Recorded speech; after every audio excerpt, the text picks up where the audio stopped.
Hi everyone, this is Pianist Programmer, and yeah, you guys can notice I'm wearing the wrong side of the clothes, right? Anyway, that's just a little innovation for you to at least to have something different. Each time we come here, we are always too serious or talking about tech stuff, just something to lighten up the atmosphere. Okay, you're welcome to Top Tech Stories today, like we always do every week. We give you the top tech news or the happenings in the tech industry. So this week is not an exception. Let me take you through that in a jiffy. All right.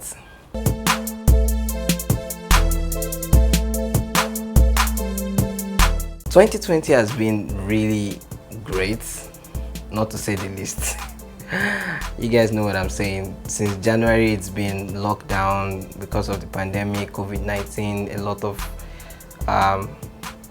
bad things, bad stuff. It's just a lot in 2020. And in the spirit of that, a lot of tech companies have decided that their workers should work from home, which is a very good thing, if I must say. The likes of Facebook, Google, follow suit. Microsoft, Apple, and all the other tech giants initiated this move, and it has since been sustained amongst other companies in the tech industry. But there is this particular company that is really pushing the limit on this remote job working, and it's Atlassian. Atlassian have decided that, in fact, come 2021, their employees don't have to come to work, like don't have to come to the office space. They can now be fully remote. I mean, they can work from home fully from 2021. They decide to come, they will still keep their offices, maybe shut down some of them because of the maybe downsizing. Should I call it downsizing? Maybe not.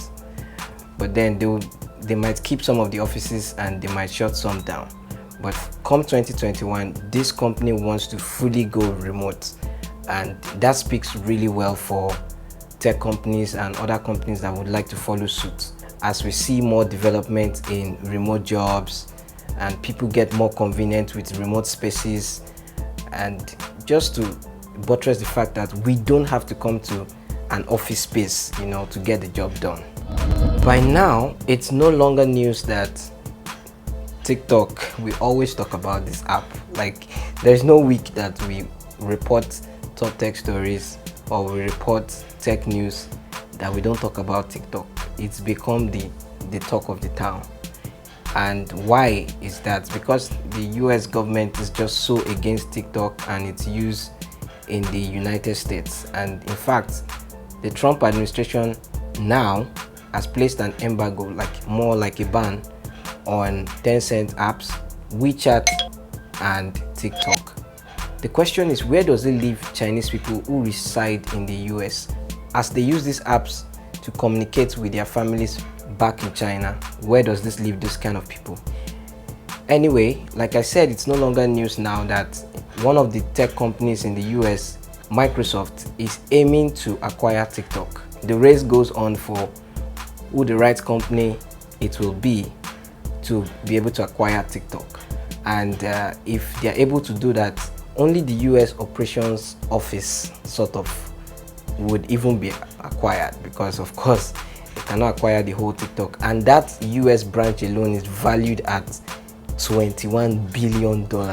Just imagine that, $21 billion.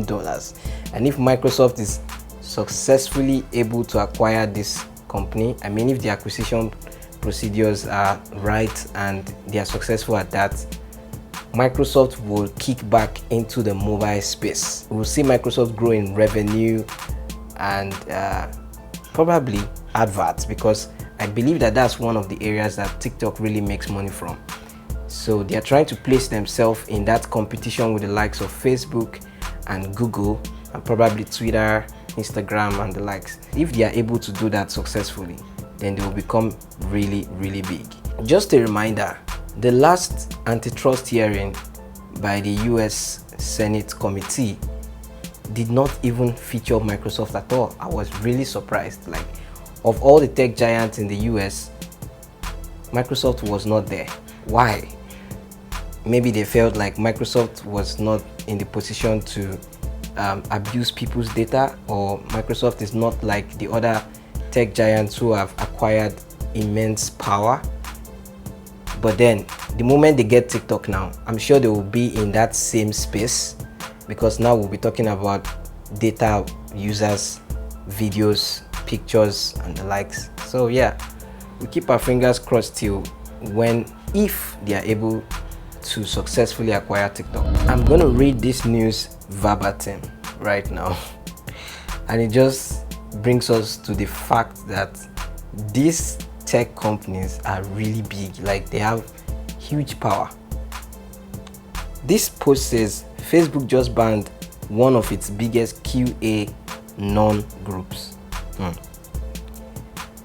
Hundreds of thousands of advocates of the QA non-conspiracy theory are going to have to find a new online hangout. So I'm guessing that they made a post on Facebook, and that post was probably a conspiracy theory or something that was not confirmed yet by a particular organization, maybe the Information Bureau or something.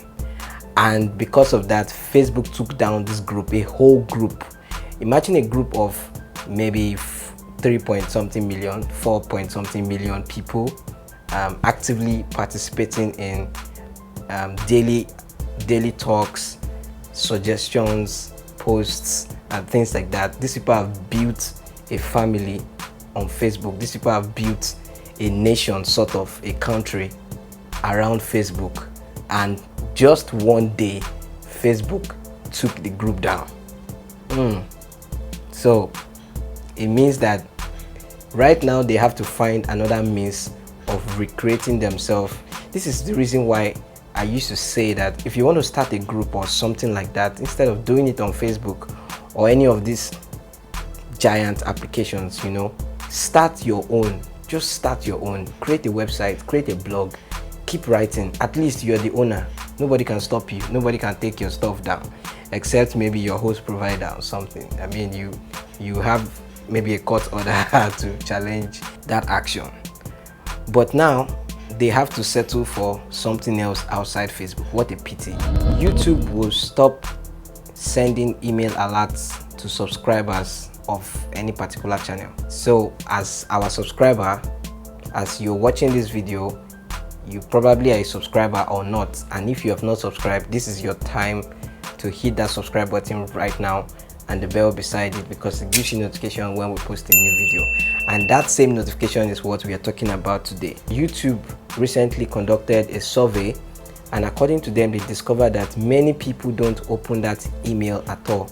A lot of people just get notifications directly on their phone as a push notification, and they don't open the mail. So they decided that they would discontinue that service, and once you subscribe to any channel on YouTube, all you need to do is just hit the bell button, and it will give you notification when the channel posts a new video, and that will come in like a push notification on your phone and no longer like an email. So if you want to get our push notifications from Techvangelists, do well to hit that subscribe button right now and the bell beside it. So that wraps up Top Tech Stories for this week, and don't forget that our competition is still going on, and you can still participate in the competition by sharing this video, by liking, and by commenting as well. And of course, if you have not subscribed, do that right now, because it forms part of the criteria for you to be enlisted in the raffle draw, in the live raffle draw. Yeah, because we're going to do a live raffle draw on this channel very soon, sometime in September, October. The date will be announced soon, and the more you share the video, the more people comment, the more your chances of winning. Okay, until next time when we'll bring you the Top Tech Stories again next week, it's a wrap up. Bye bye.